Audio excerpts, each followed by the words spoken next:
आजच्या या एक्सेलच्या सेक्शनमध्ये आपण पाढे कसे बनवायचे, तर ऑटोमॅटिक ते पाढे जनरेट व्हायला पाहिजे. ते आपण कसं करून पाहणार आहोत. समजा मी तर एक 4चा पाढा लिहिला, तर हा 4चा पाढा लगेच तयार झाला. तर कसं झाला, त्यासाठी आपल्याला काय करायचं आहे. पहिल्यांदा आपल्याला या नवीन शीटवर जायचं आहे. इथं 1 2 असं लिहायचं आहे आणि हे 10 पर्यंत याला असं ओढायचं आहे.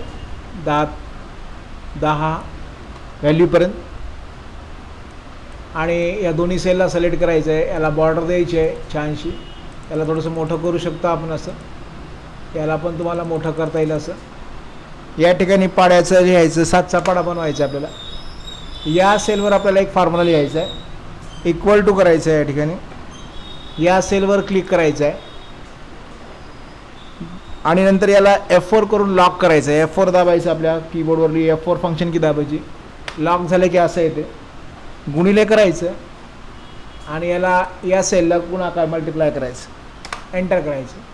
आता याला पकडायचं आहे आणि इथं ओढायचं असं. बघा हा पाडा तयार झाला आपला.